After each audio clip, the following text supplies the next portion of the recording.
يهده الله فلا مضل له ومن يضلل فلا هادي له. أشهد أن لا إله إلا الله وحده لا شريك له وأشهد أن محمدا عبده ورسوله لا نبي بعد أما بعد. يا أيها الذين آمنوا اتقوا الله حق تقاته ولا تموتن إلا وأنتم مسلمون. يا أيها الناس اتقوا ربكم الذي خلقكم من نفس واحدة خلق منها زوجها وبث منهما رجالا كثيرا ونساء واتقوا الله الذي تساءلون به والأرحام إن الله كان بكم رحيما. Saudara kaum muslimin, kaum muslimat, ikhwani rahimani wa rahimakumullah. Alhamdulillah, kita senantiasa bersyukur kepada Allah Subhanahu wa taala yang mana pada kesempatan yang berbahagia ini Allah kembali mempertemukan kita di Masjid Rasulullah sallallahu alaihi wasallam, dan ini merupakan perjumpaan pertama kita atas kemudahan Allah Subhanahu wa taala, sehingga kita semakin bersyukur kepada Allah Subhanahu wa taala atas nikmat limpahan kasih sayang yang Allah Subhanahu wa taala berikan kepada kita bersama.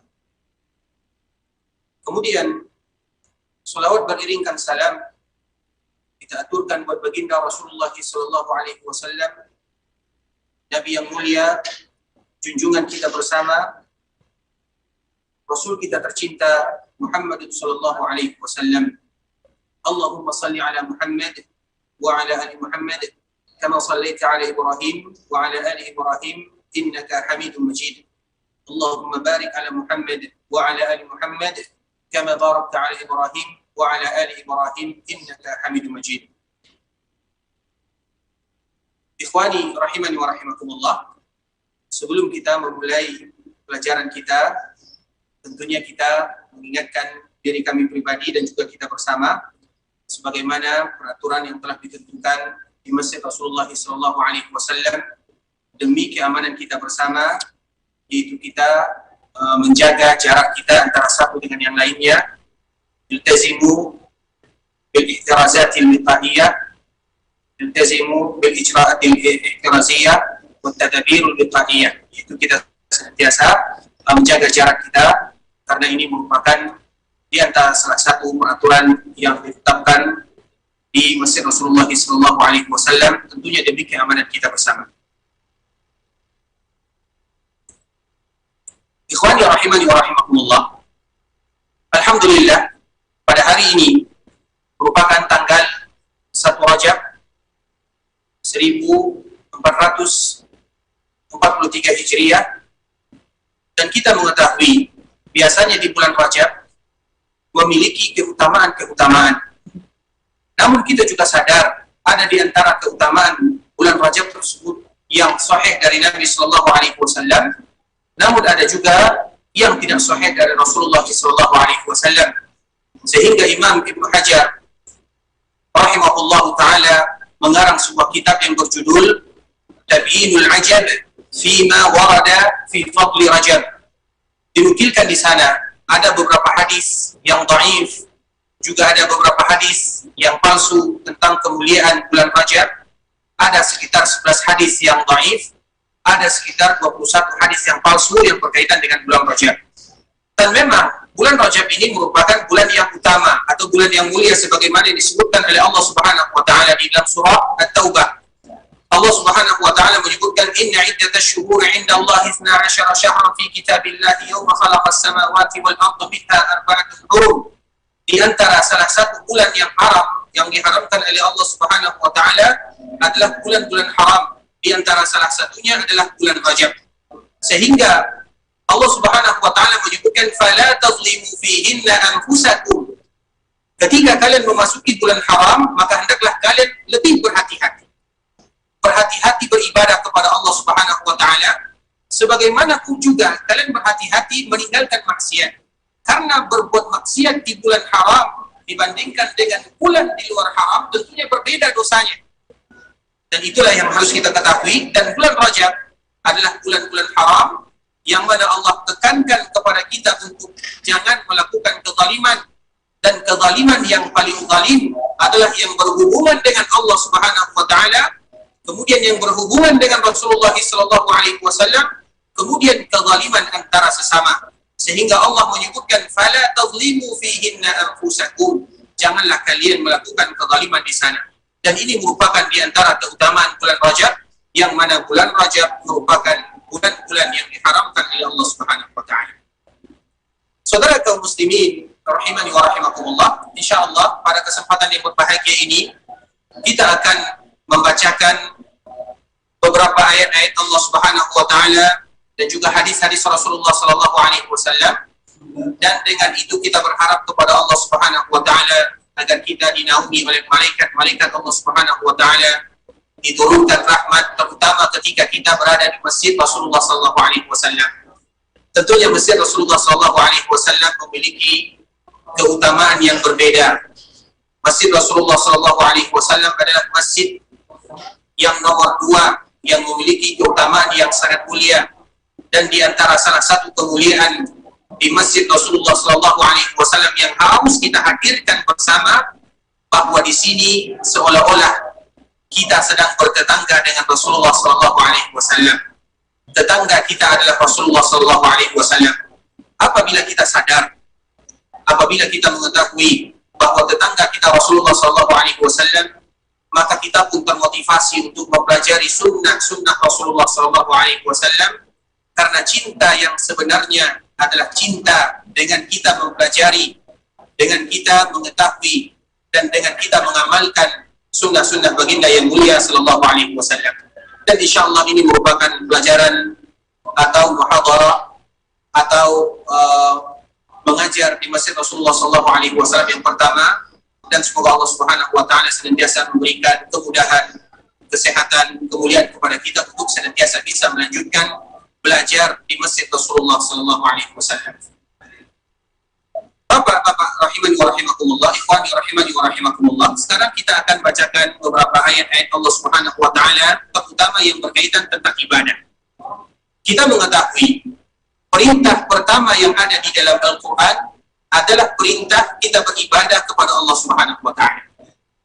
Allah menyebutkan di dalam surah Al-Baqarah, ya ayyuhan nasu ubudu rabbakumul ladzi khalaqakum. Wahai kalian, beribadahlah kalian kepada Allah Subhanahu wa taala. Yaitu tauhidkan Allah Subhanahu wa taala dengan sebenar-benarnya. Sehingga kalau kita memperhatikan perintah pertama di dalam Al-Qur'an adalah ibadah. Apabila kita mengetahui ini merupakan perintah pertama, bahkan kita adalah abdun, kita harus sadar bahwa status kita ini adalah abdun. Abdun itu artinya apa? Hamba. Kita tahu hamba, seorang hamba, mereka harus memiliki atau mengikuti kepada siapa dia menghambakan diri. Tentunya kita bertanya, kita ini hamba siapa? Kita adalah hamba Allah Subhanahu wa taala. Apabila kita sadar kita adalah hamba Allah, Abdullah, berarti kita harus mengikuti aturan-aturan Allah Subhanahu wa taala. Kita juga harus mengikuti aturan Rasulullah sallallahu alaihi wasallam. Sehingga dengan inilah Allah menyebutkan wa ma khalaqatul jinna wal insa illa liya'buduni. Tidaklah aku ciptakan jin, tidaklah aku ciptakan manusia kecuali beribadah. Apa kata Abdullah bin Abbas? Begitu juga Ali bin Abi Thalib radhiyallahu taala anhuma, beribadah kepada Allah Subhanahu wa taala yaitu bagaimana kita mendahulukan aturan-aturan Allah Subhanahu wa taala dibandingkan dengan hawa nafsu. Kita memiliki hawa nafsu, dan hawa nafsu itu adalah ammaratun bisu'. Hawa nafsu kita senantiasa menginginkan kebebasan. Hawa nafsu kita menginginkan sesuatu yang tidak menyusahkan. Nah, ibadah kepada Allah Subhanahu wa taala adalah bagaimana kita mendahulukan perintah Allah, bagaimana kita menghambakan diri kepada Allah, bagaimana kita juga mempelajari sunnah Nabi serta berusaha mengamalkan dalam kehidupan sehari-hari. Itulah yang namanya ibadah kepada Allah Subhanahu wa taala.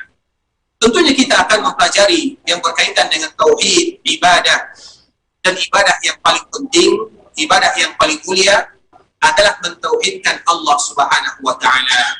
Sehingga tauhid adalah yang pertama kali harus kita pelajari. Tauhid adalah pertama kali harus kita dalami, dan tauhid adalah pertama kali yang harus kita dakwahi.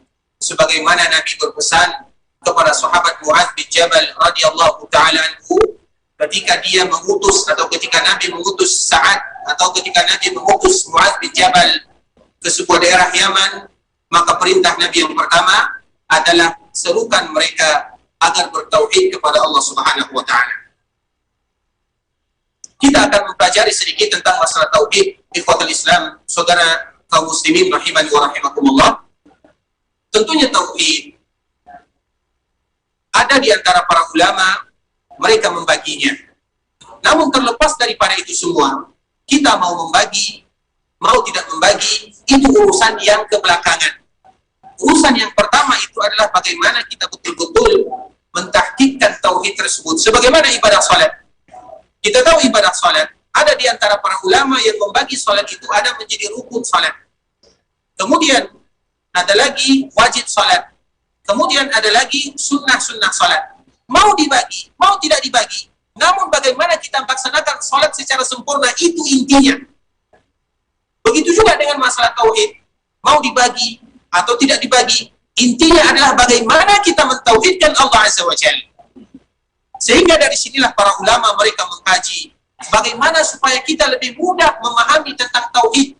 Karena tujuan daripada tauhid itu diambil dari kosakatanya wahada yuwahidu tauhidan. Tauhid itu dibagi untuk mengesahkan Allah Subhanahu wa taala, untuk betul-betul kita mengetahui mana kekurangan kita dan mana kesalahan kita. Sehingga kita betul-betul bisa beribadah kepada Allah Subhanahu wa taala sesuai dengan apa yang Allah inginkan. Ingat, beribadah kepada Allah Subhanahu wa taala sesuai dengan apa yang Allah inginkan dari kita, bukan sesuai dengan keinginan kita beribadah kepada Allah Subhanahu wa taala. Apa contohnya? Kita lihat, kita beribadah, melaksanakan ibadah salat, tentunya sesuai dengan keinginan Allah Subhanahu wa taala. Bagaimana kita bertakbir, bagaimana kita ruku', bagaimana kita sujud, berapa jumlahnya, itu semuanya sesuai dengan keinginan Allah, bukan sesuai dengan keinginan kita. Nah, bagaimana kita mengetahui? Tentunya dengan belajar, yaitu dengan kita mempelajari ayat-ayat Al-Quran dan juga hadis-hadis Rasulullah SAW. Nah, begitu juga dengan tauhid. Tauhid itu mau kita bagi, mau tidak kita bagi, terserah. Mau dibagi 2, mau dibagi 3, mau dibagi 4, mau dibagi 5, juga terserah. Namun intinya adalah bagaimana kita betul-betul mentauhidkan Allah Subhanahu wa taala. Namun kalau seandainya kita memperhatikan perkataan para ulama, di antaranya adalah Imam At-Tabari rahimahullahu taala yang meninggal pada tahun 311 Hijriah, yang memiliki kitab yang sangat besar. Bahkan dia disebut dengan Imamul Mufassirin fi kitabihi Jami'ul Bayan, dalam kitabnya atau tafsirnya Jami'ul Bayan. Dia menyebutkan tentang pembagian ini. Begitu juga dengan Imam Ibnu Mandah. Begitu juga dengan Imam, kalau untuk zaman sekarang, Imam Asy-Shinqiti rahimahullahu ta'ala dalam kitabnya Adwaul Bayan, tafsir yang paling populer atau tafsir yang lumayan besar menjelaskan tentang masalah pembagian ini, bahwa pembagian ini adalah pembagian yang para ulama mereka sudah sepakat. Bagaimana cara kita membaginya? Yang pertama disebut dengan Tauhidur Rububiyah. Rububiyah itu apa? Yaitu bagaimana kita mengetahui tentang keesaan Allah Azza wa Jalla, bagaimana kita mengetahui tentang rububiyah Allah Subhanahu wa taala. Kita sadar yang memberikan kita rezeki hanya Allah, yang mengatur alam semesta ini hanya Allah Subhanahu wa taala. Semuanya kita gantungkan kepada Allah Subhanahu wa taala. Semuanya kita gantungkan, kita minta kepada Allah Subhanahu wa taala. Karena kita tahu Allah yang mengabulkan doa, Allah Subhanahu wa taala yang mengatur alam semesta, Allah semuanya. Sehingga apabila kita mengetahui yang demikian, maka seolah-olah kita telah mentahqiqkan tauhidur rububiyah. Kemudian yang kedua, yang disebut dengan tauhidul uluhiyah. Tauhidul uluhiyah itu adalah bagaimana kita betul-betul beribadah kepada Allah Subhanahu wa taala. Ketika kita sadar bahwa Allah yang menciptakan kita, Allah yang memberikan kita rezeki, Allah yang mengatur alam semesta, maka wajib bagi kita untuk beribadah kepada Allah Subhanahu wa taala. Kemudian yang ketiga ada tauhidul asma'i was sifat, yang berkaitan dengan nama-nama dan sifat Allah Subhanahu wa taala. Kita juga harus tahu. Kenapa kita harus mengetahui tentang nama dan sifat-sifat Allah Subhanahu wa taala? Supaya mudah bagi kita untuk mengagungkan Allah Subhanahu wa taala, dan bahkan supaya mudah bagi kita untuk berdoa kepada Allah Subhanahu wa taala. Misalnya kita ingin berdoa kepada Allah, kita ingin meminta rezeki, Apa yang harus kita ucapkan? Kita ambil salah satu nama Allah, Razzaq. Ya Razzaq, urzuqni. Misalnya kita ingin minta diampunkan oleh Allah Subhanahu wa taala. Apa yang harus kita ucapkan? Ghaffar, ighfirli. Yaitu sesuai dengan permintaan kita. Misalnya kita ingin anak, sesuai dengan permintaan kita. Ar-Razzaq, Al-Waris. Sehingga kita mendahulukan nama atau mendahulukan doa kita dengan nama dan sifat-sifat Allah Subhanahu wa taala. Bahkan ikhwatul Islam, di antara salah satu yang cepat atau bisa cepat mengkabulkan doa seorang hamba apabila doa tersebut sesuai dengan apa yang mereka minta dengan nama Allah Subhanahu wa taala. Karena Allah memiliki nama-nama yang agung. Allah memiliki nama-nama semuanya yang sangat indah. Apabila kita meminta kepada Allah Subhanahu wa taala dan kita dahulukan permintaan tersebut dengan menyebut nama Allah yang indah tersebut, maka itu adalah salah satu yang akan mempercepat terkabulnya doa. Sehingga kenapa kita harus mengetahui tentang nama dan sifat-sifat Allah Subhanahu wa taala supaya doa kita terkabulkan, supaya permintaan kita dikabulkan oleh Allah Subhanahu wa taala. Maka penting bagi kita mengetahui tentang nama dan sifat-sifat Allah Subhanahu wa taala. Oleh karenanya ikhwatul Islam, ini merupakan di antara bentuk pembagian tauhid. Sebagaimana kita ulang lagi, tauhid itu mau dibagi atau tidak, tujuannya adalah bagaimana kita betul-betul meniatkan mengembalikan semua ibadah kepada Allah Subhanahu wa taala. Allah Subhanahu wa taala menyebutkan, "Wa ma khalaqtul jinna wal insa illa liya'budun." Sesungguhnya aku tidaklah menciptakan manusia, menciptakan jin kecuali beribadah kepada-Ku. Begitu juga firman Allah Subhanahu wa taala, "Wa laqad ba'atsna fi kulli ummatin rasula an i'budullaha wajtanibut taghut." Sesungguhnya di antara perintah Allah yang paling besar adalah perintah beribadah. Dan di antara larangan Allah yang paling besar adalah larangan mensyirikkan Allah Subhanahu wa taala. Dua hal ini disebut dengan rukun la ilaha illallah. Kita mengetahui la ilaha illallah adalah kuncinya surga. Kita mengetahui la ilaha illallah adalah kuncinya surga. Namun kunci surga tersebut harus cocok dengan surga yang akan dimasuki. Kita ulang lagi, bahkan kita contohkan, dan ini dicontohkan oleh para ulama. Kita contohkan misalnya dengan sebuah kunci. Misalnya, sebuah kunci. La ilaha illallah itu adalah kuncinya surga. Namun kunci ini ada giginya. Kunci ini ada giginya. Apabila tidak sesuai, maka pintu tidak akan bisa dibuka. La ilaha illallah itu adalah kunci surga. Namun kunci itu harus kita ingat, tidak ada kunci yang polos. Kunci itu ada giginya sebagaimana disebutkan oleh para ulama. Apabila tidak sesuai, maka surga tidak akan terbuka. Begitu juga dengan la ilaha illallah. Kita harus tahu apa kuncinya. Dan kita juga harus tahu bagaimana supaya kunci itu cocok dengan pintunya. Inilah disebut oleh para ulama, la ilaha illallah itu adalah ada rukunnya.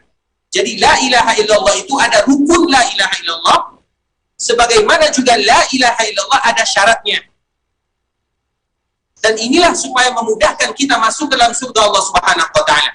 Kenapa kita mengatakan demikian? La ilaha illallah, mereka yang beribadah dan mengucapkan la ilaha illallah itu adalah salah satu yang memudahkan mereka masuk dalam surga. Namun apakah setiap mereka yang mengucapkan la ilaha illallah pasti masuk surga atau tidak? Tidak. Banyak orang yang mengucapkan la ilaha illallah namun mereka tidak masuk surga.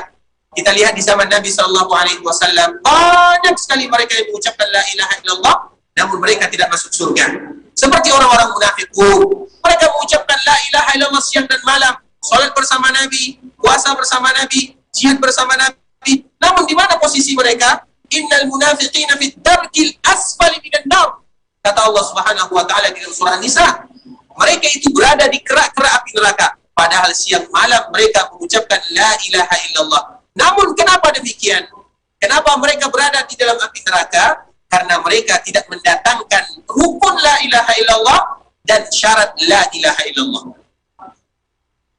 Sehingga ikhwatul Islam, rahimani wa rahimakumullah, tentunya kita mengetahui rukun la ilaha illallah itu ada namanya an-nafyu wal isbat. An-nafyu artinya adalah kita menafikan. Kita nafikan semua sesembahan. Karena sesembahan selain Allah itu banyak sekali. Namun yang berhak disembah tidak ada. Kita ulang lagi. Sesembahan selain Allah itu sangat banyak. Namun siapa di antara mereka yang pantas dan berhak untuk disembah? Tidak ada. Sesembahan selain Allah sangat banyak. Namun yang berhak untuk disembah tidak ada kecuali Allah Subhanahu wa taala. Sehingga ketika kita memaknai la ilaha illallah dengan bahasa kita, artinya adalah tidak ada ilah yang berhak disembah kecuali Allah Subhanahu wa taala. Kenapa kita mengatakan demikian? Karena ilah yang disembah itu banyak. Yang menyembah matahari banyak, yang menyembah api banyak, yang menyembah pepohonan banyak, yang menyembah hewan banyak, yang menyembah harta banyak, banyak yang disembah. Namun apakah mereka pantas untuk disembah? Tidak. Yang pantas untuk disembah itu adalah Allah Azza wa Jalla. Sehingga makna la ilaha illallah artinya adalah tidak ada yang pantas untuk disembah. Tidak ada ilah yang berhak untuk disembah kecuali Allah Subhanahu wa taala. Sehingga dari sinilah kita mengatakan rukun la ilaha illallah itu ada dua. Yang pertama an-nafyu, kita nafikan semua sesembahan. Dan yang kedua al-isbat. Al-isbat itu artinya adalah ketika kita sudah menafikan semua sesembahan, maka kita isbatkan, kita hanya menetapkan sesembahan itu buat Allah Subhanahu wa taala. Berarti ketika kita meminta kepada Allah Subhanahu wa taala, jangan pernah meminta kepada makhluk, meminta kepada fulan, meminta kepada Allah. Tidak, karena kita tahu la ilaha illallah, kita sandarkan semuanya kepada Allah Subhanahu wa taala. Kemudian itu adalah rukun. Ada lagi syaratnya. Syarat la ilaha illallah: ilmun, yaqinun, ikhlasun, sidqun, mahabbatun, inqiyadun, al-qabul. Disebutkan oleh para ulama ada 7 syaratnya. Yang pertama ilmu, kita harus berilmu tentang la ilaha illallah. Maknanya apa? Kita harus tahu tentang tauhid. Kita harus tahu tentang ibadah. Sehingga kita tidak asal-asalan beribadah kepada Allah Subhanahu wa taala. Kita harus berilmu. Sehingga ayat yang pertama kali turun kepada Rasulullah sallallahu alaihi wasallam di Gua Hira adalah Iqra, baca. Seorang muslim mereka harus berilmu karena ilmu itu adalah cahaya dan amalan adalah yang mudah mengantarkan mereka ke surga. Kemudian yakin, mereka harus yakin tentang la ilaha illallah. Kemudian al-ikhlas, mereka harus ikhlas tentang la ilaha illallah. Kemudian sidqun, mereka harus jujur di dalam hatinya. Maknanya apa? Kita jujur kepada Allah Subhanahu wa taala bahwa kita betul-betul ingin beribadah kepada Allah. Kemudian mahabbatun, yang kelima mahabbatun. Mahabbatun itu artinya cinta. Kemudian iqtiyad, kita tunduk dan patuh bahwa kita ini betul-betul hamba Allah Subhanahu wa taala. Kemudian al-qabul, yaitu menerima semua konsekuensinya, semua aturan Allah, semua larangan Allah harus kita terima sesuai dengan apa yang diperintahkan oleh Allah Subhanahu wa taala. Inilah yang disebut dengan rukun dan syarat la ilaha illallah. Ikhwani rahimani wa rahimakumullah, sebelum kita melanjutkan, siapa yang bisa mengulang syarat la ilaha illallah? Tadi kita sebutkan ada 7 syarat la ilaha illallah. Siapa yang bisa mengulang syarat la ilaha? Silakan.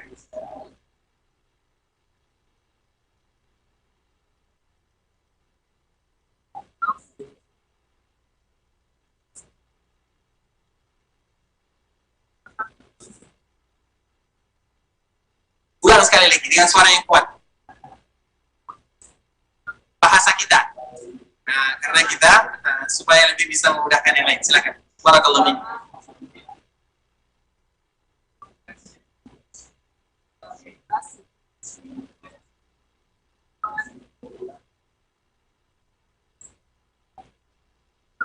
Jujur terus. Artinya cinta terus, Masya Allah. Masya Allah, tabaraka rahman, Masya Allah, tabaraka rahman. Ini ada sedikit hadiah ya Ustaz. Barakallahu fiik, Allah yajzika khairan. Nah, itu adalah syarat la ilaha illallah. Syarat la ilaha illallah. Kenapa kita harus tahu? Supaya kita mudah masuk ke dalam surga Allah Subhanahu wa taala. Karena la ilaha illallah adalah kuncinya, syaratnya adalah gigi daripada kunci tersebut, sehingga kuncinya cocok dengan pintu kita di mana kita masuk ke dalam surga Allah Subhanahu wa taala. Kemudian, ikhwatul Islam, saudara kaum muslimin rahimani wa rahimakumullah. Kita lanjutkan lagi ayat Allah Subhanahu wa taala. Apa kata Allah Subhanahu wa taala? Walaqad ba'atsna fi kulli ummatin rasula an i'budullaha wajtanibut taghut. Bahwa Allah itu Allah yang Maha Adil, Allah yang Maha Sayang.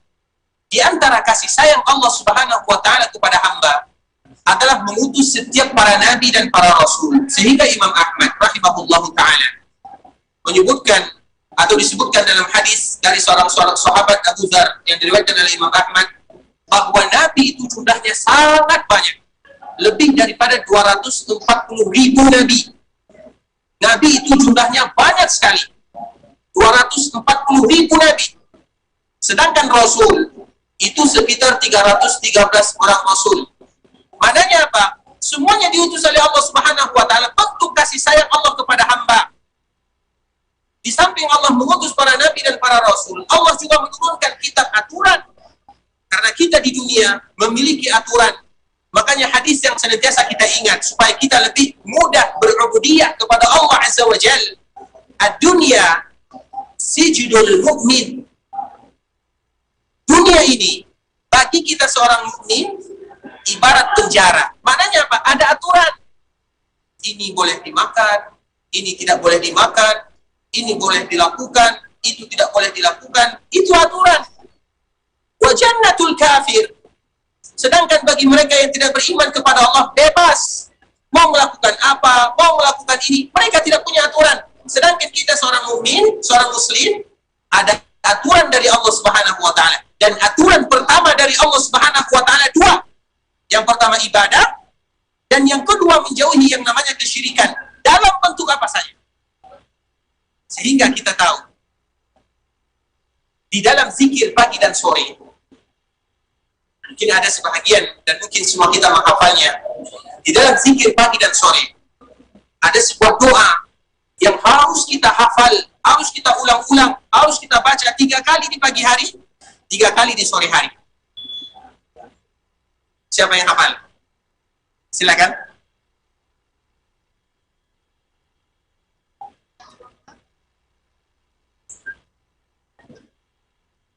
Masya Allah, jawabannya bagus ya, tapi masih salah. Yang lain, siapa yang bisa? Tentang masalah tahqiq ini, itu bagusnya, Masya Allah, itu adalah di antara barang siapa yang mengucapkan raditu billahi rabba wa bil islami dina, Allah jamin dia untuk masuk ke dalam surga. Namun ada lagi bagaimana kita harus berhati-hati dalam kehidupan sehari-hari, terutama tentang ibadah dan menjauhi yang namanya kesyirikan sekecil apapun. Allahumma inni a'udzubika an usyrika bika syai'an a'lamuhu wa astaghfiruka bima la a'lam. Ya Allah, aku berlindung kepadamu agar aku tidak melakukan kesyirikan yang aku tahu. Wa astaghfiruka lima la a'lam, dan aku mohon ampun kepadamu ya Allah kalau seandainya aku tidak tahu. Karena kadang-kadang kita tahu, kadang-kadang kita tidak tahu. Kadang-kadang kita terjatuh berlembah kemaksiatan namun kita tidak sadar. Atau kadang-kadang kita sadar namun hawa nafsu kita yang membuat kita melakukan yang demikian. Oleh karenanya, ikhwatal Islam, dua pokok ini, dua perkara ini merupakan perkara perintah pertama Allah Subhanahu wa taala, dan inilah yang disebut dengan rukun ibadah yang tadi telah kita jelaskan, yaitu bagaimana kita beribadah kepada Allah Azza wa Jalla, mentauhidkan Allah. Dan kita harus tahu Al-Quran semuanya adalah tauhid.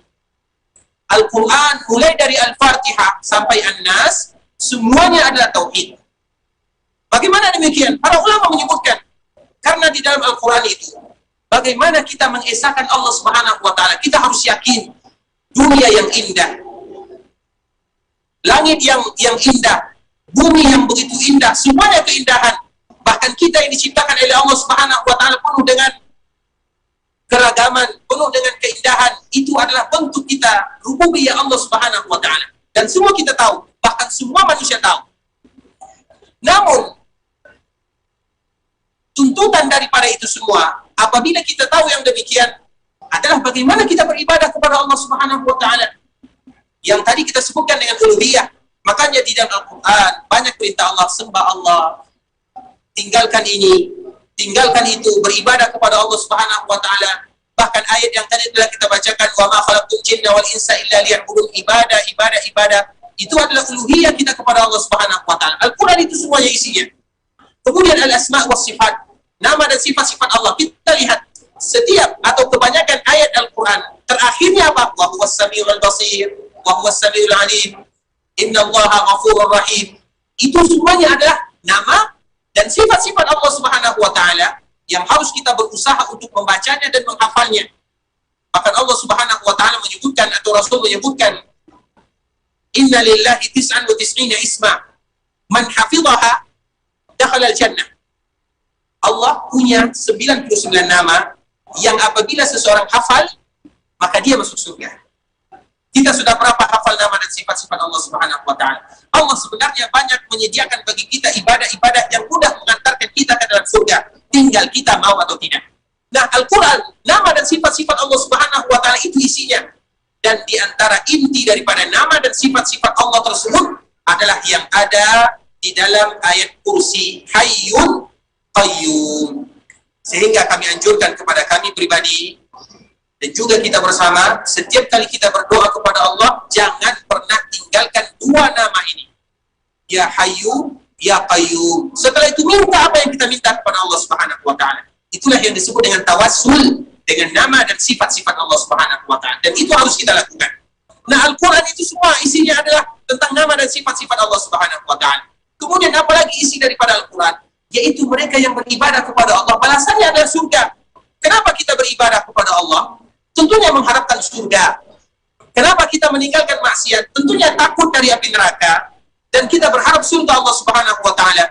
Dan itu juga disebut daripada bagian daripada ibadah.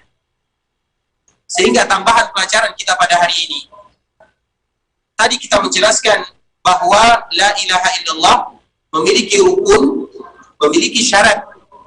Kemudian begitu juga dengan ibadah. Ibadah itu apa? Ibadah itu juga ada rukunnya, ada syaratnya. Tidak sembarangan kita beribadah. Apa syarat ibadah atau apa rukun ibadah? Rukun ibadah itu ada 3. Rukun ibadah itu ada 3. Yang pertama adalah al-khawf. Itu takut kepada Allah. Yang kedua adalah ar-raja, yaitu berharap kepada Allah. Kenapa kita beribadah? Karena takut akan neraka Allah Subhanahu wa taala, takut akan siksa Allah. Kemudian ar-raja, yaitu berharap. Kenapa kita beribadah? Kita beribadah, siapapun bahkan Nabi beribadah kepada Allah, apa yang Nabi inginkan? Yaitu masuk ke dalam surga. Begitu juga dengan kita. Ketika kita beribadah, apa yang kita harapkan dari ibadah tersebut? Yaitu masuk ke dalam surga Allah Subhanahu wa taala. Kemudian yang ketiga apa? Al-mahabbah. Mahabbah itu artinya cinta. Ketika kita beribadah tidak ada paksaan, betul-betul dari dalam diri kita. Inilah disebut dengan rukun ibadah. Kita berharap kepada Allah, kita takut kepada Allah, dan kita cinta kepada Allah Subhanahu wa taala. Apa dalilnya? Dalilnya sangat banyak sekali.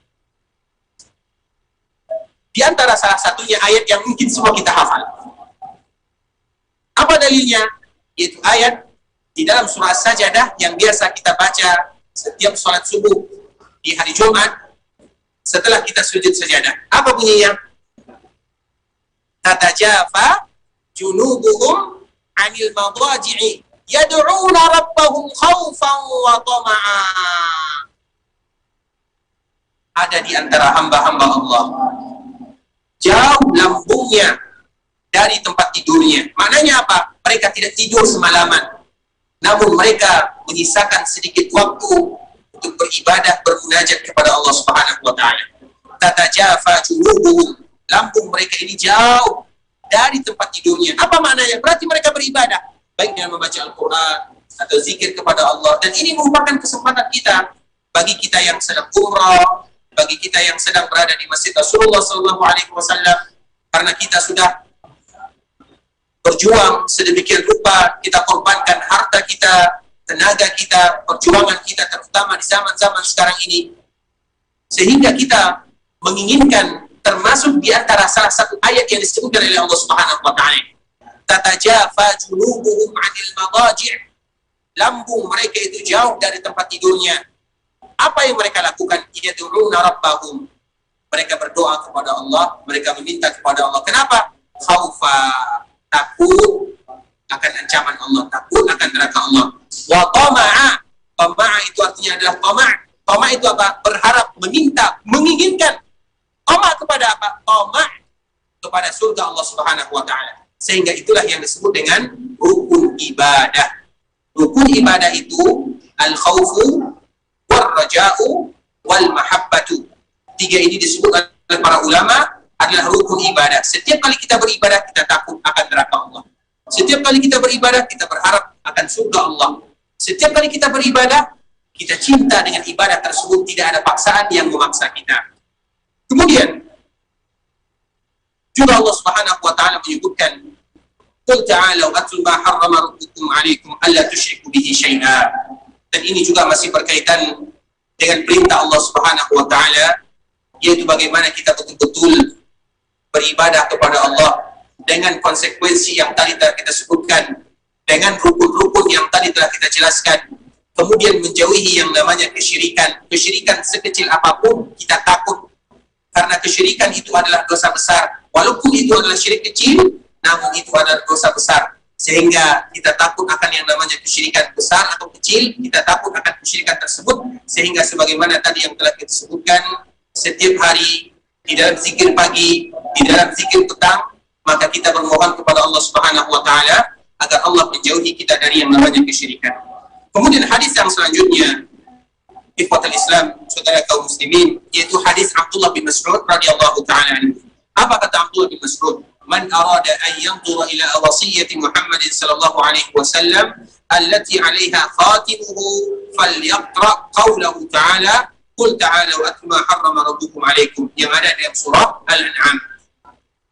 Apa kata Abdullah bin Mas'ud? Kita mengetahui Abdullah bin Mas'ud ini adalah salah seorang sahabat yang paling banyak meriwayatkan hadis dari Nabi sallallahu alaihi wasallam. Kita tahu para sahabat, ada di antara mereka yang banyak meriwayatkan hadis, ada yang sedikit meriwayatkan hadis. Dan yang paling banyak meriwayatkan hadis dari Nabi sallallahu alaihi wasallam disebutkan oleh para ulama ada 7 orang. Di antaranya adalah Abu Hurairah, Aisyah, Abdullah bin Mas'ud, Abdullah bin Abbas, Abdullah bin Umar, Abu Sa'id Al-Khudri, ada 7 orang. Mereka itu adalah para sahabat yang paling banyak meriwayatkan hadis dari Nabi sallallahu alaihi wasallam, dan di antara salah satunya adalah Abdullah bin Mas'ud. Bahkan wasiat Nabi sallallahu alaihi wasallam juga diketahui secara detail oleh Abdullah bin Mas'ud radhiyallahu taala anhu. Apa wasiat Rasulullah sallallahu alaihi wasallam? Apa kata Abdullah bin Mas'ud? Man arada an yanzura ila wasiyyati Muhammad sallallahu alaihi wasallam. Barang siapa yang ingin melihat wasiat Nabi, apa sih wasiat Nabi? Kita mengetahui di akhir-akhir kehidupan Rasulullah sallallahu alaihi wasallam, yang mana Rasulullah sallallahu alaihi wasallam meninggal pada hari Senin. Kita mengetahui Nabi meninggal pada hari Senin tanggal 12 Rabiul Awal.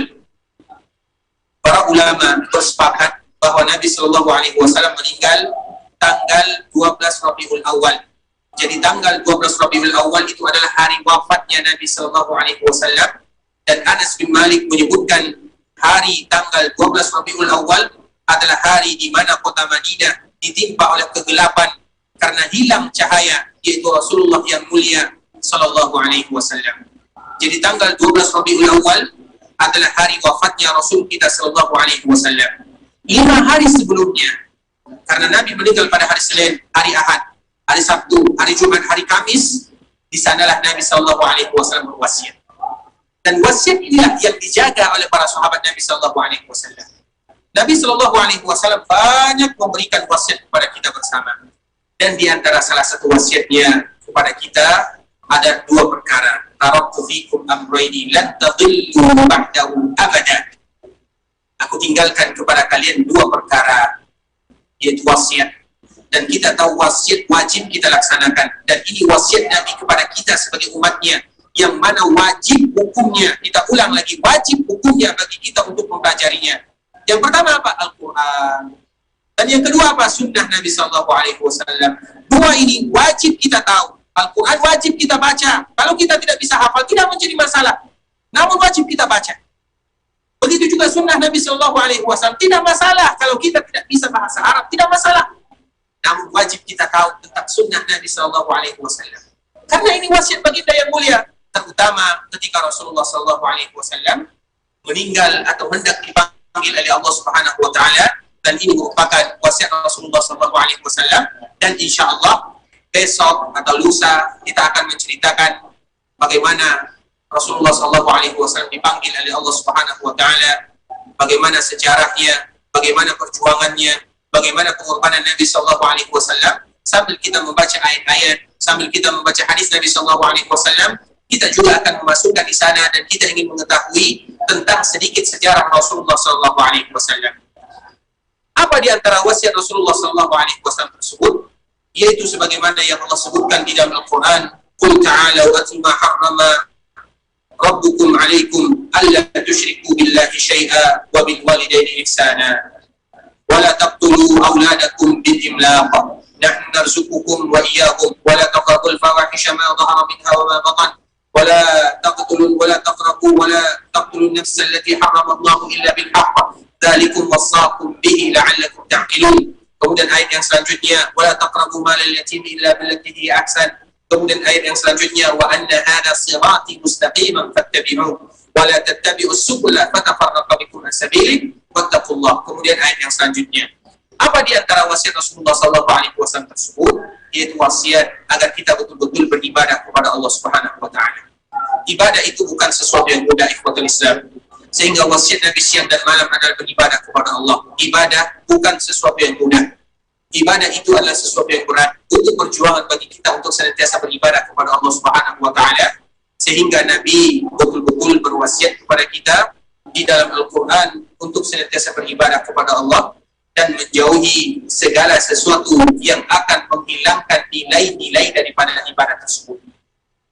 Kemudian hadis yang selanjutnya, yaitu hadis Mu'adz bin Jabal radhiyallahu ta'ala anhu qala kuntu radifan Nabi sallallahu alaihi wasallam ala al-himar faqala li ya Mu'adz atadri ma haqqullahi 'ala al-ibad wa ma haqqul 'ibadi 'ala Allah qultu Allah wa rasuluhu a'lam qala haqqul 'ibadi 'ala Allah haqqullahi 'ala al-ibad an ya'buduhu wa la yushriku bihi syai'a wa haqqul 'ibadi 'ala Allah alla yu'azziba ma la yushrika bihi syai'a qultu ya Rasulullah afala ubashirun nas qala la tubashirhum fayattakilu.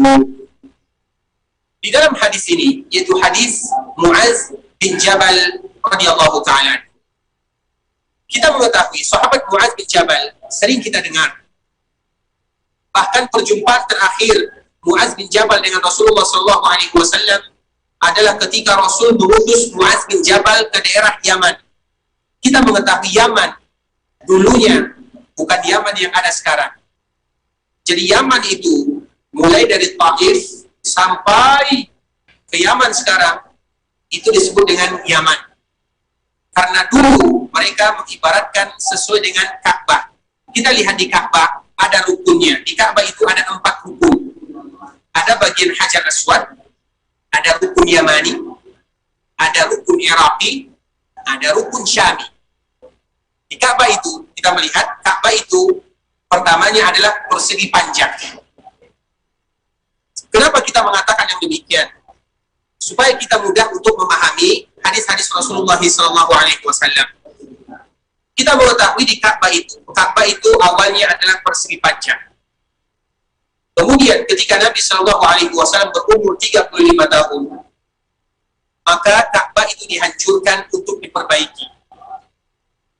Kemudian orang-orang Quraisy ketika telah menghancurkan Ka'bah tersebut, mereka bersepakat bahwa kita tidak boleh membangun Ka'bah ini kecuali dengan harta yang halal. Padahal mereka adalah zaman jahiliyah. Kita tahu Nabi diutus ketika Nabi berumur 40 tahun. Ketika Nabi berumur 35 tahun, maka Ka'bah itu dihancurkan untuk diperbaiki. Ketika Ka'bah sudah dihancurkan, maka kembali dibangun oleh orang-orang Quraisy. Dan mereka mensyaratkan, padahal mereka dan zaman itu adalah zaman jahiliyah. Kita tahu zaman jahiliyah, zaman kebodohan. Namun mereka mensyaratkan, ketika kita ingin kembali membangun Ka'bah, kita harus menggunakan harta yang halal. Padahal mereka orang-orang jahiliyah, namun masih tahu halal, haram. Kemudian akhirnya ketika mereka membangun Ka'bah, maka kurang uangnya, tidak cukup nafkahnya, sehingga akhirnya berbentuklah Ka'bah seperti sekarang. Ka'bah itu persegi, kemudian di sampingnya ada namanya hijir. Apa namanya? Hijir apa namanya? Hijir Ismail. Kenapa namanya hijir Ismail? Kapan hijir ini baru ada? Apakah sudah ada di zaman Nabi Ismail atau bagaimana? Hijir ini baru ada di zaman Quraisy yang tadi kita sebutkan. Sehingga namanya adalah hijir Quraisy atau hijir Ismail? Hijir Quraisy atau hijir Ismail? Ini sejarah ya. Mau hijir Ismail, mau hijir Quraisy, namun yang sebenarnya adalah hijir Quraisy. Karena ini baru ada di zaman Quraisy. Nabi Ismail itu jauh ke belakang. Nah, sehingga di sana Ka'bah itu ada 4 rukun, disebut dengan rukun. Rukun itu adalah tiang-tiang yang ada di ujungnya, disebut dengan rukun. Ada di sana Hajar Aswad, ada di sana rukun Yamani, yang dianjurkan bagi kita untuk kalau seandainya bisa memegangnya, kita memegangnya. Kalau tidak juga menjadi masalah. Kemudian ada rukun Iraqi, ada rukun Syami. Maknanya apa? Jadi inilah Nabi SAW ketika banyak menyebutkan di dalam hadis-hadis Nabi, dan di antara salah satunya adalah ketika Nabi mengutus sahabat ini ke daerah Yaman. Tidak mesti Yaman sekarang. Berarti bisa jadi karena ukurannya adalah dari Ka'bah tersebut. Sehingga rukun Yamani, kita tahu ada rukun Yamani. Kesananya semua disebut dengan Yamani, Yaman. Syami, kesana semuanya disebut dengan Syam. Begitulah Ka'bah. Nah, begitulah Rasulullah SAW mengutus Mu'adz bin Jabal ke sebuah daerah yang bernama Yaman. Dan ini adalah perjumpaan Mu'adz bin Jabal dengan Rasulullah SAW, di mana setelah Rasul mengutus Mu'adz, Rasulullah SAW dipanggil oleh Allah Subhanahu Wa Taala. Yang mana insya Allah nanti akan kita jelaskan bagaimana Allah Subhanahu Wa Taala memanggil Rasul kita yang mulia, yang tercinta, Sallallahu Alaihi Wasallam. Kemudian Mu'adz ini memiliki keutamaan yang sangat luar biasa. Dia sering bersama Nabi Sallallahu Alaihi Wasallam. Makanya kita melihat di sini bagaimana indahnya Mu'adz bin Jabal bersama Nabi Sallallahu Alaihi Wasallam. Bagaimana persaudaraan, persahabatan antara Mu'adz bin Jabal, kekhususan dia dengan Nabi Sallallahu Alaihi Wasallam, memiliki keutamaan yang sangat indah. Apa kata Mu'adz bin Jabal? Wa an Mu'adz bin Jabal radhiyallahu ta'ala anhu qala kuntu radifan Nabi Sallallahu Alaihi Wasallam. Suatu hari aku pernah dibonceng oleh Rasulullah Sallallahu Alaihi Wasallam ala himar, di atas sebuah keledai. Maknanya apa? Kita tahu keledai itu di bawah kuda, tidak sebesar kuda. Kemudian Rasulullah SAW membonceng Mu'adz bin Jabal radhiyallahu ta'ala anhu. Berarti ini bukan sekali Nabi SAW membonceng sahabatnya. Nabi kadang-kadang membonceng Abdullah bin Abbas. Nabi kadang-kadang membonceng sahabat-sahabat yang lainnya. Banyak Nabi SAW membonceng sahabat-sahabat yang lainnya. Bentuk keakraban Nabi SAW dengan para sahabat, sehingga para sahabat itu merasa, setiap mereka merasa bahwa aku adalah orang yang paling dicintai oleh Rasulullah SAW. Setiap dari mereka mengatakan, aku adalah orang yang paling dicintai oleh Rasulullah SAW. Aku adalah orang yang paling dicintai oleh Rasulullah SAW. Saking demikiannya keakraban Nabi SAW dengan para sahabatnya. Nabi SAW tidak malu-malu membonceng sahabatnya, makan bersama dengan para sahabatnya, bercanda dengan para sahabatnya, berdiskusi dengan para sahabatnya, duduk bersama dengan para sahabatnya. Makanya hari-hari Nabi SAW dihabiskan di Raudhah, di masjidnya SAW, dan itu adalah bentuk keakraban Nabi SAW. Bahkan setiap para sahabat mengatakan, aku adalah orang yang paling dicintai oleh Rasulullah SAW, saking dekatnya mereka dengan Rasulullah SAW. Apa kata Mu'adz Muaz bin Jabal, kuntu radifan Nabi sallallahu alaihi wasallam ala himar. Aku pernah dibonceng oleh Rasulullah sallallahu alaihi wasallam di atas sebuah keledai. Faqala li, maka Rasul berkata kepadaku, ya Muaz, atadri ma haqqullahi 'ala al-ibad? Wahai Muaz, tahukah kamu apa hak Allah terhadap hambanya? Maknanya apa? Apa kewajiban kita sebagai seorang hamba kepada Allah? Ma haqqullahi 'ala al-ibad? Apa kewajiban kita terhadap Allah? Apa hak Allah kepada kita yang harus kita tunaikan, kewajiban yang harus kita tunaikan? Kemudian, wa ma haqqul ibadi 'ala Allah? Dan apa pula hak seorang hamba dari Allah Subhanahu wa taala? Maknanya apa? Apabila seorang hamba menunaikan kewajibannya, apa yang akan mereka dapatkan dari Allah Subhanahu wa taala? Karena kita tidak boleh mewajibkan sesuatu kepada Allah, melainkan Allah yang mewajibkan untuk dirinya. Tidak mungkin bagi kita Allah mewajibkan kepada kita demikian, tidak mungkin. Kurang sopan kita kepada Allah Subhanahu wa taala, namun Allah yang mewajibkan untuk dirinya. Sehingga apa kata Rasulullah sallallahu alaihi wasallam? Wa ma haqqul ibadi 'ala Allah? Kalau seandainya seorang hamba melakukan kewajiban dia yang dituntut oleh Allah Subhanahu wa taala, apa pula yang diberikan oleh Allah kepada hamba tersebut? Apa kata Muaz bin Jabal radhiyallahu taala? Qultu Allah wa rasuluhu a'lam.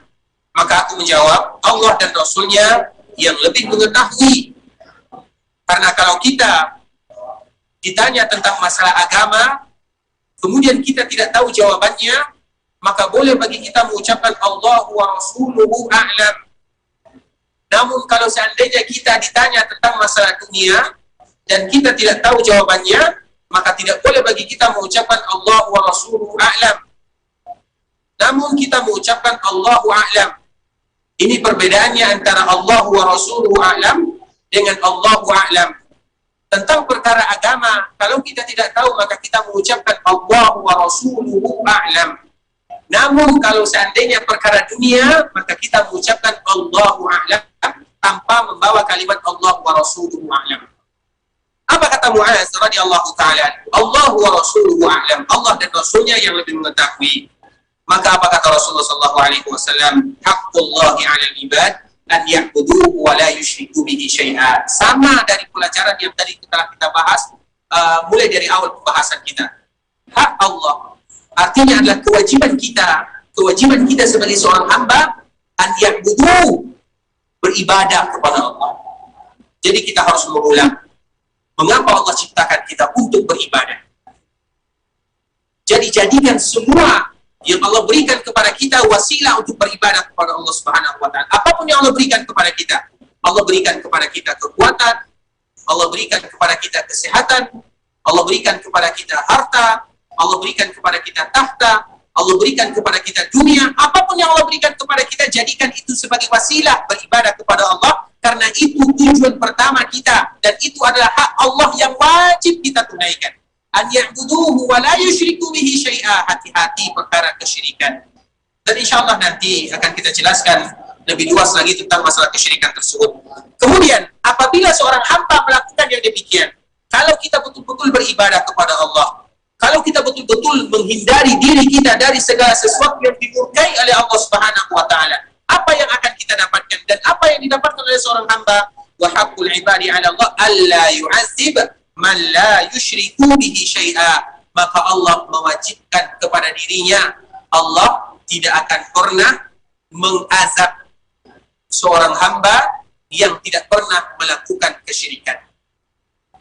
Allah tidak akan pernah diazab oleh Allah, tidak akan pernah mengazab seorang hamba yang tidak pernah melakukan kesyirikan atau betul-betul beribadah kepada Allah. Sehingga kita mengetahui ada sebuah hadis yang sangat mulia, manusia yang masuk ke dalam surga min ghairi hisabin wala azab. Akan ada seorang hamba yang masuk ke dalam surga tanpa dihisab dan tanpa diazab. Siapa mereka? Insyaallah akan kita jelaskan pada hadis yang berikutnya. Kemudian setelah Muaz bin Jabal radhiyallahu taala mengetahui tentang perkara ini, maka dia mengatakan, qultu ya Rasulullah, wahai Rasulullah, afala ubasyirun nas? Dan ini merupakan kabar gembira. Bolehkah aku memberitahukan ini kepada manusia? Bolehkah aku menyampaikan ilmu ini kepada manusia? Maka apa kata Rasulullah sallallahu alaihi wasallam? La tubasyiruhum fayattakilu, jangan kamu sampaikan kepada manusia yang lainnya, karena takut nanti mereka hanya mencukupkan di sini saja. Maknanya apa? Ini sama dengan pelajaran awal yang tadi telah kita sebutkan, bahwa mereka yang mengucapkan la ilaha illallah atau mereka yang beribadah kepada Allah Subhanahu wa taala berarti mereka sudah memegang pintu surga. Namun apakah mereka pasti masuk ke dalamnya? Tentunya jawabannya tidak. Sehingga kita tidak boleh hanya bersandar dengan hadis ini saja tanpa kita beramal. Karena la ilaha illallah di antara konsekuensinya sebagaimana tadi yang telah kita jelaskan, ada rukunnya, ada syaratnya. Dan syarat semuanya itu berkisar antara amalan. Karena tidak mungkin bagi seseorang mengucapkan la ilaha illallah mereka tidak sholat. Tidak mungkin bagi mereka yang mengucapkan la ilaha illallah mereka tidak puasa. Tidak mungkin bagi mereka yang mengucapkan la ilaha illallah mereka tidak menunaikan zakat, tidak menunaikan kewajiban sebagai seorang muslim. Tidak mungkin demikian. Namun bagi mereka yang mengucapkan la ilaha illallah, harapan bagi mereka masuk surga itu sangat banyak. Namun tidak boleh hanya bersandar kepada ucapan la ilaha illallah. Itu harus kita ingat. Karena sebagaimana perkara yang disebutkan oleh Rasulullah SAW, terutama tentang hari akhirat, kita mengetahui di akhirat tersebut ada orang yang masuk surga tanpa dihisab, tanpa diazab. Ada orang yang masuk surga, namun sebelum itu mereka diazab terlebih dahulu. Dan kita tahu, jangan pernah main-main dengan azab api neraka. Karena satu hari di dalam api neraka sama dengan 1000 tahun di dunia. Dan kita juga tahu, azab api neraka tersebut, apinya, kita tahu api yang ada di dunia, satu bagian daripada 70 bagian api yang ada di dalam neraka. Maknanya apa? Kita tidak boleh hanya bersandar dengan yang demikian tanpa beribadah dan tanpa beramal. Karena inti daripada ibadah atau inti daripada ilmu yang kita ketahui adalah amalan. Yang dituntut itu adalah amalan. Sehingga ilmu ibarat cahaya dan amalan adalah sesuatu yang mudah mengantarkan kita ke dalam surga. Dua hal yang tidak pernah terpisahkan antara satu dengan yang lainnya. Tidak boleh hanya kita berilmu tanpa beramal, sebagaimana juga tidak boleh beramal tanpa berilmu. Kita ulang lagi, ikhwatul Islam. Kita tidak boleh hanya sekedar berilmu tanpa beramal, seperti kita juga tidak boleh beramal tanpa berilmu. Ilmu dan amal dua hal yang tidak bisa dipisahkan satu dengan yang lainnya. Banyak sebahagian manusia atau muslimin, mereka tahu, namun mereka tidak bisa melakukannya. Berbahaya. Banyak juga sebahagian di antara kaum muslimin, mereka semangat beribadah kepada Allah, namun mereka tidak punya ilmu. Berbahaya. Sehingga Fudail bin Iyad rahimahullahu ta'ala menjelaskan tentang yang disebut dengan syarat-syarat agar amalan kita itu diterima oleh Allah Subhanahu wa ta'ala. Fudail bin Iyad rahimahullah, atau yang dikenal dengan Abu Ali rahimahullahu ta'ala, ketika ditanya bagaimana supaya amalan kita itu mudah diterima oleh Allah Subhanahu wa ta'ala, yang pertama adalah keikhlasan kita kepada Allah Subhanahu wa ta'ala, dan yang kedua adalah bagaimana kita sesuai dengan apa yang Nabi SAW sebutkan. Dari sinilah diambil oleh para ulama, terkumpul antara ilmu dengan amal tersebut. Makanya kita ulang lagi, ikhwatul Islam, kita harus berilmu dan juga harus beramal. Ilmu tanpa amal, sebagaimana amal tanpa ilmu, sama-sama akan mengantarkan kita kepada lembah kebinasaan. Sehingga kewajiban seorang muslim, dan diantara salah satunya adalah kita manfaatkan momen-momen kita yang indah ini selama kita berada di masjid Rasulullah SAW. Kita berusaha semaksimal mungkin, baik itu dengan membaca Al-Quran ataupun dengan mendengarkan pengajian. Kalau seandainya kita paham bahasa Arab, mungkin banyak pengajian yang sudah mulai kembali dibuka. Atau kalau seandainya tidak, alhamdulillah banyak tafsir-tafsir yang berbahasa Indonesia yang sudah diterjemahkan. Intinya ketika kita berada di masjid Rasulullah SAW, kita sibukkan diri kita itu dengan ilmu, dengan amalan, ilmu, amal, karena dua itulah yang akan mengantarkan kita kepada lembah kebahagiaan. Dan kita juga tidak tahu kapan lagi kita akan dipanggil oleh Allah Subhanahu wa ta'ala untuk bisa hadir dan bisa duduk di masjid Rasulullah SAW. Dan ini merupakan nikmat yang sangat luar biasa yang harus kita ulang-ulang kembali, ikhwatul Islam, sebagaimana yang Allah Subhanahu wa ta'ala sebutkan di dalam Al-Quran, di dalam ayat yang semua kita hafal. Wa amma bi ni'mati rabbika fahaddits. Hendaklah kalian senantiasa bercerita tentang nikmat Allah Subhanahu wa ta'ala. Maknanya apa? kalian bercerita kepada diri kalian, dulu saya tidak tahu tentang Masjid Nabawi, sekarang Allah berikan sehingga aku bisa duduk di Masjid Nabawi. Dulu aku mungkin adalah orang yang mungkin tidak tahu apa-apa, sekarang Allah berikan kepada ilmu yang luar biasa. Wa amma bi ni'mati rabbika fahadits. Kita bercerita kepada diri kita, bukan bercerita kepada orang sembarangan, namun kita bercerita kepada diri kita, seolah-olah kita mengingatkan diri kita, kamu dulu adalah orang yang tidak berpunya, sekarang Allah berikan sesuatu yang sangat banyak. Kamu dulu tidak pernah datang ke masjid Rasulullah, sekarang kamu berada di sana. Sehingga apabila kita senantiasa mengingatkan diri kita, maka dengan demikianlah kita semakin bersyukur kepada Allah Subhanahu wa taala. Ikhwatul Islam, saudara kaum muslimin, kaum muslimat rahimani wa rahimakumullah. Mungkin pembahasan pengajian kita pada kesempatan yang berbahagia ini kita cukupkan dulu sampai di sini, dan insyaallah akan kita sambung besok insyaallah taala, dan semoga Allah Subhanahu wa taala senantiasa memberikan kemudahan kepada kita bersama.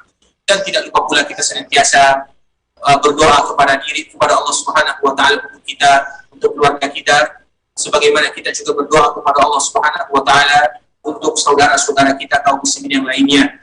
Semoga Allah Subhanahu wa taala mengangkat wabah ini dari kita semua. Kita bermohon kepada Allah Subhanahu wa taala agar Allah memberikan kepada kita umur yang panjang, kesehatan untuk senantiasa istiqamah di dalam agama Allah Subhanahu wa taala.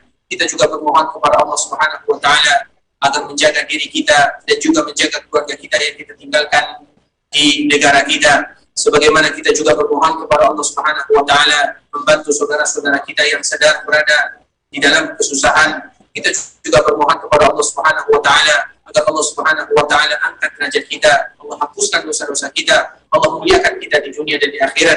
Sebagaimana juga kita bermohon kepada Allah Subhanahu wa taala agar Allah mudahkan seluruh urusan kita, dan juga sebagaimana kita bermohon kepada Allah Subhanahu wa taala agar Allah senantiasa memberikan kepada kita rezeki sehingga kita bisa kembali ke Masjid Nabawi beribadah kepada Allah Subhanahu wa taala. Kita juga bermohon kepada Allah Subhanahu wa taala untuk menjaga pemimpin-pemimpin kaum muslimin dan menjaga kaum muslimin dimanapun mereka berada, dan kita bermohon kepada Allah Subhanahu wa taala agar Allah Subhanahu wa taala masukkan kita semua ke dalam surganya. Amin amin ya rabbal alamin. Ikhwatul Islam, saudara kaum muslimin rahimani wa rahimakumullah, mungkin sampai di sini dulu pembahasan kita. Insyaallah kalau seandainya ada di antara kita yang ingin bertanya, mungkin pada kesempatan yang berbahagia ini baru kita buka sesi tanya jawab. Namun kalau seandainya nanti ada di antara kita yang ingin bertanya, kami persilakan, namun bisa jadi melalui tulisan yang bisa diantarkan ke depan. Dan kita juga mengingatkan satu dengan yang lainnya agar senantiasa menjaga protokol kesehatan yang telah ditentukan dan yang telah disebutkan oleh pemerintah dan oleh mereka bagian pengurus Masjid Rasulullah SAW, senantiasa menjaga protokol kesehatan, jaga jarak, pakai masker, kemudian jangan lupa memakai hand sanitizer dan yang lainnya. Dan itu merupakan di antara sebab-sebab agar Allah Subhanahu wa taala angkat wabah ini dari kita bersama. Kita tutup dengan membaca doa kafaratul majlis. Subhanakallahumma bihamdika asyhadu an la ilaha illa anta astaghfiruka wa atubu ilaik. Wa sallallahu wa sallim ala nabiyyina wa habibina Muhammadin wa ala alihi wa sahbihi wa sallam tasliman katsira. Dan kami mohon maaf mungkin kita belum bisa bersalaman, dan semoga Allah Subhanahu wa taala menjaga kita bersama. Assalamualaikum warahmatullahi wabarakatuh.